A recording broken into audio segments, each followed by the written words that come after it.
Alright, here we are. Welcome back, everyone. Now, it's been a little while since I made any sort of unboxing video or anything else, really. Been kind of busy. But today is today when Warhammer Underworld is releasing for the Wyrdhollow expansion, Skabbik Plaguepack. And I thought it was going to be fun just to have a look at these miniatures and see what's inside and all of that. Don't mind the dollar sign there.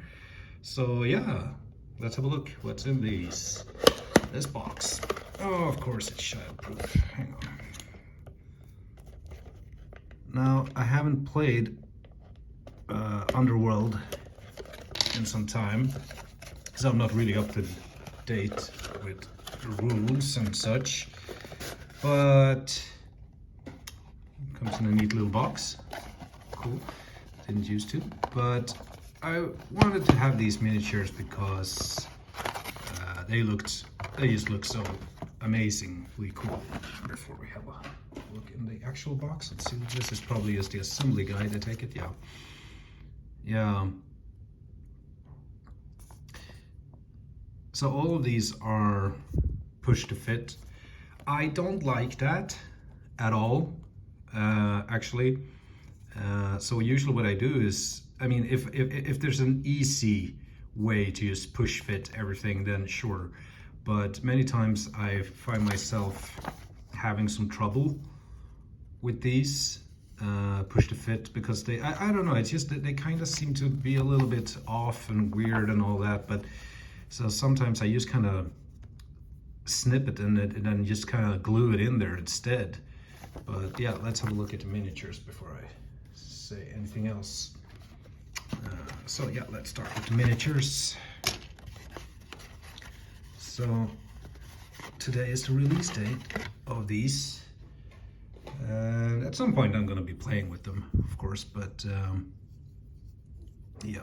So they come in a very nice Skaven green, or Plague Skaven green-ish plastic for the miniatures. Now for the Warhammer Underworld, I think these are very luxurious, like these bases. Usually I mean, with Warhammer, you get these kind of bases and you can base them yourself, and you know, that's cool and all. But I think, I mean, these are very, very nice as well. But yeah, so these seems to be very, very easy. Just kind of, there's a little like pin here and then you just plug it right in. So these seems to be very easy push to fit sort of models, but sometimes they're not as easy. I like this little rat guy here. It's just yeah, I mean, there's no real like war gear options on these because they're just a war band and they're supposed to be played just the way they are. But for that's actually also one of the reasons why I got these, is because at some of these teams they seem to go away after a while, so they're kind of hard to get once they're gone.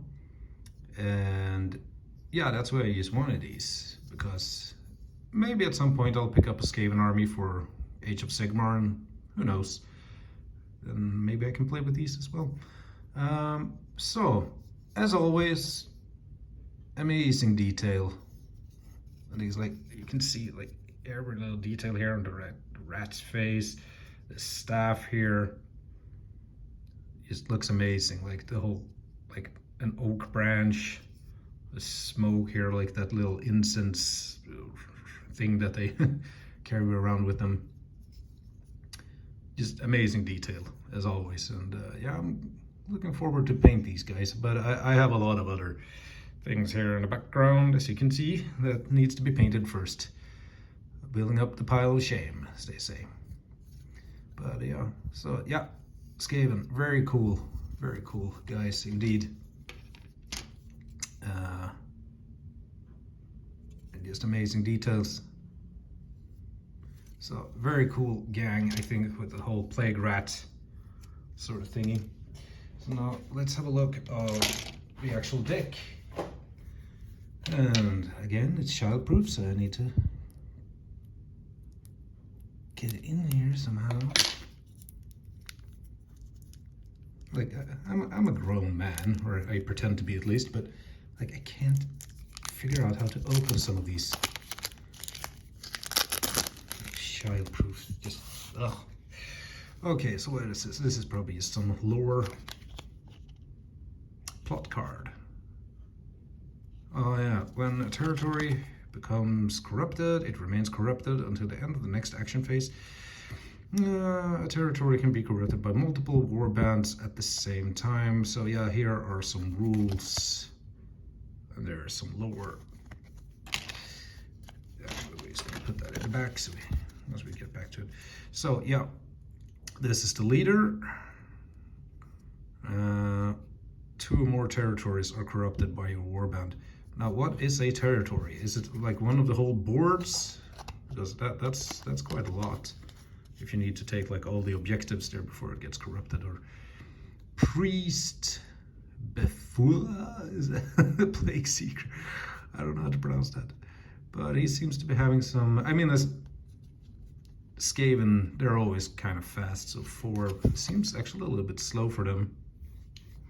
I don't know what the new Grievous rule is, but I always was so fascinated. But I mean, I'm still. We never really got our heads around the whole fact that you have 2. No, that's the distance. Yeah, so you have 2 attacks.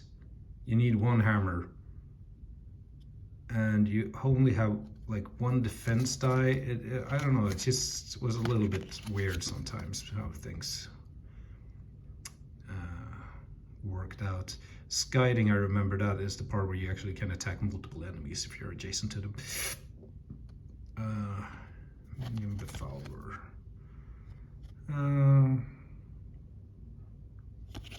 Yeah, okay. Oh yeah, that's right. Some of these have like separate rules. So that's like the, I was about to say librarian, but that's he's just some sort of priest, yeah.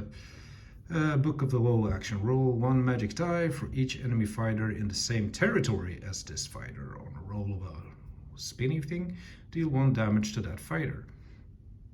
That seems pretty good.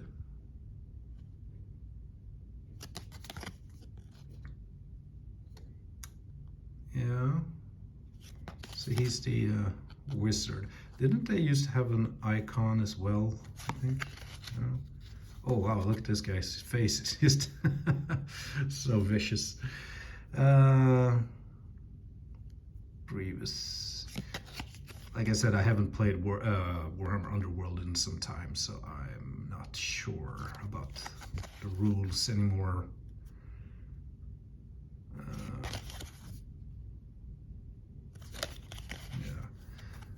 Worthless. Okay, this sounds like an interesting rule. If this fighter would be taken out of action, remove it from the battlefield and clear all the counters and preceding effects from this fighter.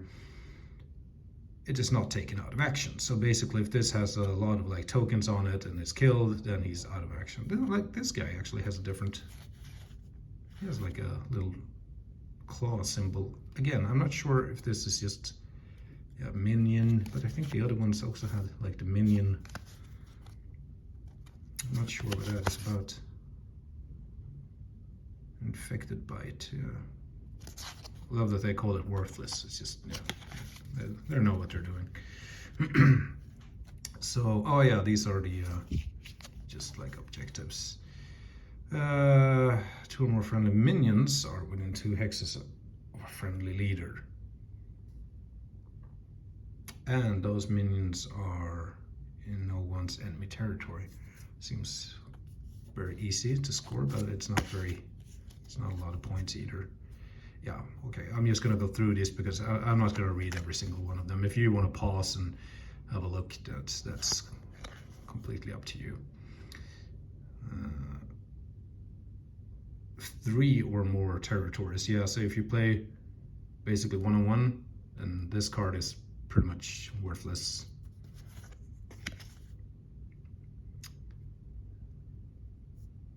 Yeah. Infected corpse pile. Wow. Yes, wow. And 2 or more fighters are taken out of action. Yeah. So I remember that some of these like objective cards, they were very difficult to score for some warbands, and some other warbands had like super easy ones. I'm gonna go through these a little bit more later, but just looking over it seems like doable. And of course, as always, you can customize your deck, of course.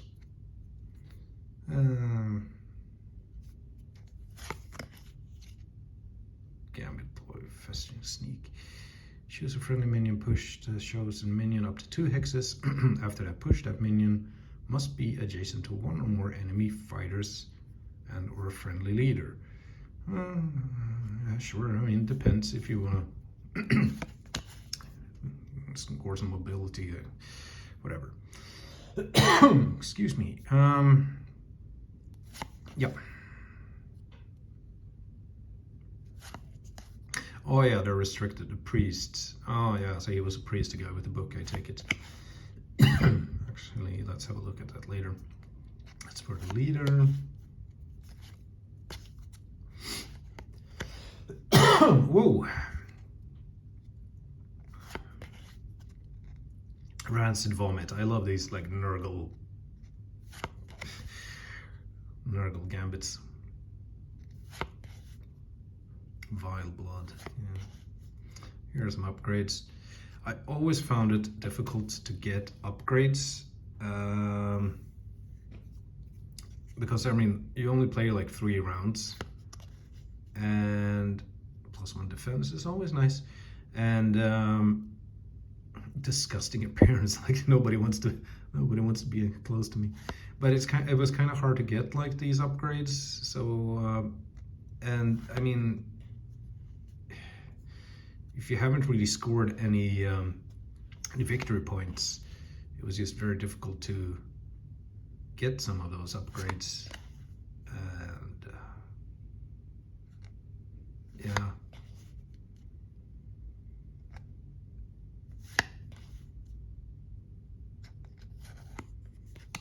They actually had quite a lot. +1 with this fighter and ranger. But the problem is, I mean, you don't want to have like an upgrade like, such as this one, like in your 3rd and final phase. I mean, maybe it can be beneficial, but it's a little bit random. I was never really good at, you know, building decks, even when I played some other card games back in the day. So there's a certain one that comes to mind. Yeah, okay, priest. So he's a priest, the leader. But let's see, priest, minion, befouler, minion, befouler. Okay, so he's not the priest. Minion, and minion, befouler. So some of these upgrades are name based, but there were befouler, priest. So this one is for only your leader then, who's a priest and leader, the fowler. Priest restricted to the leader. I mean, as far as I know, you can't change in the leader, so why not, if he's the only priest and well, obviously the leader, why not just, because as far as I know, you can't customize your warband. You can customize your deck, but not your warband. So both of these should just be the leader. Or, I mean, right? Okay. Anyways. So, oh yeah, that's right. I need to go buy some sleeves. That's been a while since I actually had to buy sleeves. But that's cool. So yeah, that's the deck, and those are the miniatures, and that's what comes in the new expansion warband for Wyrdhollow. Yeah, very cool, awesome. I love these guys. I'm very much looking forward to paint them and eventually play with them as well at some point. Yeah. So I hope you liked that little unboxing video, and let me know your thoughts about them. Are you gonna play them? What are your tactics? Would be nice to know. I mean, you don't have to spoil anything really, but it would just be kind of fun to hear your tactics or your thoughts about this warband and where it's going. So, okay, thanks for tuning in, and I'll see you next time. Bye.